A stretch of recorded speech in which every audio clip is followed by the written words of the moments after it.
Treino em Foco, Cinesiologia Vetorial, hoje no nosso programa, ou na nossa videoaula 15.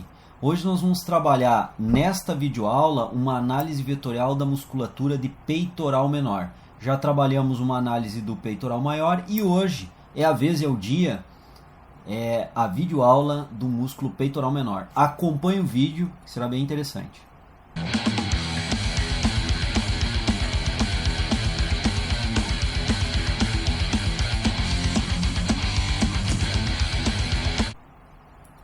Bom pessoal, como já descrito na chamada, hoje é a nossa videoaula de número 15, portanto nós temos 14 videoaulas anteriores. Se você está vendo esta videoaula como a primeira da série, é interessantíssimo que você assista às outras videoaulas, porque nós vamos fizemos ao longo dessas 14 videoaulas anteriores um passo a passo, viemos de videoaula a videoaula acrescentando informações para a análise vetorial, mostrando também as limitações da análise vetorial. Então essa é uma ferramenta, é uma estratégia para interpretarmos cinesiologicamente a ação muscular, que apresenta grandes vantagens para o estudo da cinesiologia, mas também, obviamente, apresenta algumas limitações, como toda a técnica, todo o método de trabalho em cinesiologia.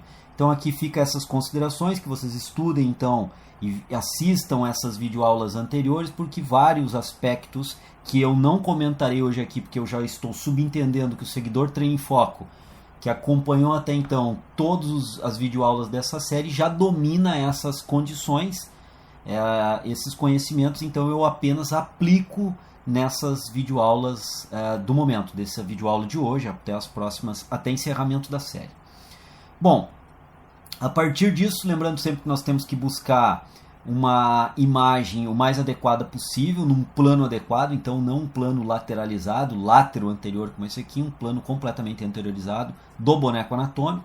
Faço um print screen da tela, utilizo daquele site, isolo a imagem, tenho uma definição topográfica aqui, retirei camadas musculares até que a camada muscular do peitoral menor ficasse em destaque, e a partir disso então eu irei fazer agora uma análise vetorial do peitoral menor. Então, nós já identificamos o músculo, já podemos identificar aqui as suas extremidades. Aqui nós temos uma extremidade no processo coracoide, aqui nós temos outra extremidade nas costelas, em 3 costelas na verdade. E aqui nós podemos agora jogar um plano, uma linha pontilhada que representa o eixo longitudinal das escápulas que irão se movimentar. Então aqui é uma representação do posicionamento escapular que irá se movimentar sobre a tração do peitoral menor. Como o peitoral menor tem conexão com o processo coracoide da escápula, ele vai movimentar o processo coracoide e obviamente terá movimentação, uma repercussão de movimentação das escápulas. E é isso que nós vamos analisar agora. Então as escápulas lá atrás, eu fiz um posicionamento representativo delas num eixo longitudinal das escápulas, nesse sentido. Então, relembrando aqui, se nós olharmos a escápula do lado esquerdo, nós podemos imaginar que ela tem um desenho aproximado desta forma que eu estou descrevendo agora aqui. Aproximadamente, bem aproximadamente isso, um desenho desta forma. E essa linha pontilhada ela entrou aproximadamente também nesse ponto. E agora nós vamos representar movimentos escapulares e esse é o eixo longitudinal que nós estamos buscando representar das escápulas. Muito bem. Da escápula, no caso, do lado esquerdo do boneco, aqui em que nós estamos do lado esquerdo do indivíduo, que estaria representado pelo boneco. Muito bem, posicionamos então o vetor resultante de tração, fica bem simples essa análise. A partir desse vetor resultante, nós achamos um componente vetorial e um segundo componente vetorial. Um componente vetorial, como nós já vimos, paralelo ao eixo longitudinal da peça óssea que se move, esse eixo que eu representei antes aqui, e outro componente vetorial que é perpendicular. Nesse caso aqui, tanto o componente vetorial paralelo quanto o perpendicular irão produzir movimentos sobre as escápulas. Então, se eu mudar a cor aqui, para que a gente possa ter uma análise melhor disso, eu vou fazer uma representação. Representando aqui, nós vamos ter um vetor que faz esse movimento, este movimento, e nós vamos ter um vetor aqui que produz este movimento. E esses movimentos agora é o que nós vamos analisar. Então, o movimento que joga a escápula para baixo é um movimento de depressão escapular, que o peitoral menor pode executar devido ao seu posicionamento anatômico e a sua capacidade vetorial de gerar tração sobre a escápula. E esse componente vetorial, que nessa imagem é a mais complicada de nós interpretarmos. O componente vetorial que está perpendicular ao eixo longitudinal. Esse componente vetorial. Esse componente vetorial ele vai tracionar a escápula medialmente. Agora, lembrem bem que ele está posicionado sobre o processo coracoide, sobre esse ponto. E ao tracionar esse ponto medialmente pela frente da caixa torácica, as escápulas lá atrás do corpo, na região posterior do corpo, onde elas estão posicionadas, irá fazer esse movimento. Irá fazer este movimento acompanhando o processo coracoide que se movimenta medializando ele, indo em direção à linha medial do corpo. Como as escápulas estão do outro lado da caixa torácica, atrás, elas vão fazer um movimento contrário, acompanhando esse movimento do coracoide. Ou seja, as escápulas atrás irão, devido a esse movimento, abduzir.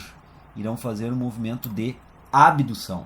Então fica bem claro para nós a depressão escapular, mas talvez não fique para aquele seguidor que não está muito habituado ainda a essa série, interpretar tridimensionalmente uma imagem que na verdade nós estamos analisando de forma bidimensional. Nós temos que interpretar que esse movimento escapular irá ocorrer em termos de aproximação da tela, em perspectiva de profundidade. Essa é a dificuldade. Para resolver isso, nós temos uma estratégia bem simples, nós buscamos outro plano de análise. Vocês podem perceber que nós estamos com outro plano de análise aqui. Posso fazer exatamente as mesmas relações que fiz anteriormente, posicionando o eixo longitudinal da escápula. Eu optei em não posicionar na escápula propriamente dita, que está aqui. Eu poderia ter colocado esse eixo, por exemplo, aqui, tentando posicionar esse eixo exatamente sobre as escápulas e representaria as escápulas, mas como a conexão, a inserção do peitoral menor é no processo coracoide, eu optei em colocar essa linha pontilhada que representa o eixo longitudinal da escápula nesse ponto. Dito essas considerações, eu posiciono o vetor resultante e os seus componentes vetoriais. Mais uma vez, esse é o componente vetorial que nós já havíamos analisado antes, o componente vetorial da depressão escapular, portanto o peitoral menor é um depressor escapular, e esse é o componente vetorial que eu comentava antes com vocês, que nós havíamos, naquela imagem anterior, havíamos tido dificuldade talvez para interpretar a ação.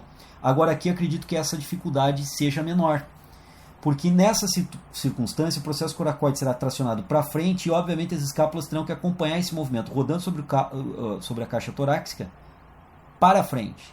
Esse movimento então é determinado como uma abdução escapular. Então a abdução escapular eu posso analisar ela de duas formas. Eu posso analisar numa visão frontal, uma imagem frontal, que eu vou ter que ter essa visão tridimensional de algo que é bidimensional e imaginar que as escápulas, sobre tração do processo coracoide para frente medializando, elas terão que abduzir lá atrás e rodar para frente. E eu posso complementar essa visão quando eu analiso este vetor. Este vetor é o vetor que irá tracionar o processo coracoide para frente, fazendo com que as escápulas venham então a abduzir, se posicionar para frente do corpo.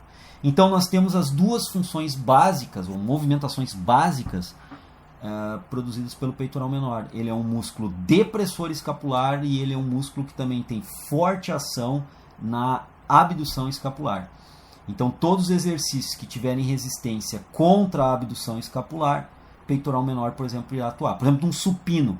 Qual é a atuação do peitoral menor no supino? Não é em abduzir as escápulas, mas em fixar as escápulas, já que o húmero estará posicionado. Vou mudar aqui a cor para que a gente possa entender isso que eu vou colocar agora. O húmero num supino ele estará posicionado dessa forma aqui. Então aqui eu estou tentando representar o supino. A posição do húmero no supino, ele estará abduzido e flexionado à frente. Essa é a tendência então de impulsionar o húmero para trás, jogar o húmero e aduzir as escápulas, impulsionar o húmero para trás e consequentemente aduzir as escápulas. Se a tendência do supino é aduzir as escápulas e eu devo estabilizar a cintura escapular durante a execução do supino, peitoral menor vai agir para essa estabilização escapular. Em pessoas que têm uma boa consciência corporal e estabilizam bem as escápulas durante a execução do supino, eles irão produzir uma contração isométrica do peitoral menor. Esse componente vetorial irá ir contra o movimento que é gerado pela carga projetada por barra e anilha no exercício supino, que é impulsionar o húmero para trás, e ao impulsionar o húmero para trás também aduzir as escápulas. O peitoral menor age fazendo uma trava, uma fixação da cintura escapular, para que possa aí, a articulação glenumeral, agir de uma forma mais eficiente durante o exercício supino. Essa é uma interpretação, por exemplo, da aplicação do conhecimento da cinesiologia vetorial aplicada ao músculo peitoral menor. Sobre o peitoral menor era isso, uma aplicação rápida, relativamente rápida hoje.